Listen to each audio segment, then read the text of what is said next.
way to Goathland today. As you can see, I'm just driving across the North York Moors. Goathland is where they filmed the now discontinued series called Heartbeat. That is a throwback to my childhood, and yeah, I'm looking forward to putting some cables in a trench today with the Oval crew. So we've got to get a duct in along there, down up that trench and up to there. So you can see these black lines.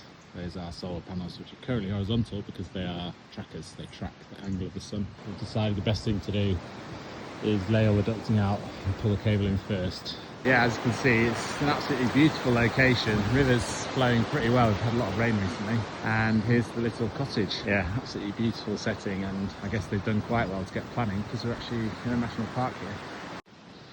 So I've got one end there.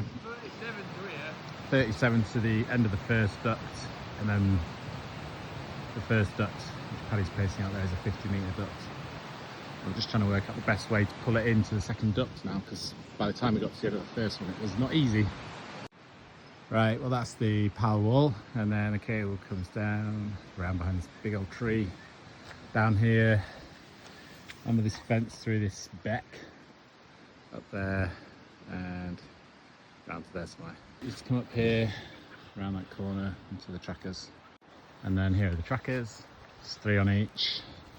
And it's an eco-worthy product. I don't know much about them, but the idea is that they follow the sun as it rises in the east, goes overhead, and then sets in the west to maximise efficiency.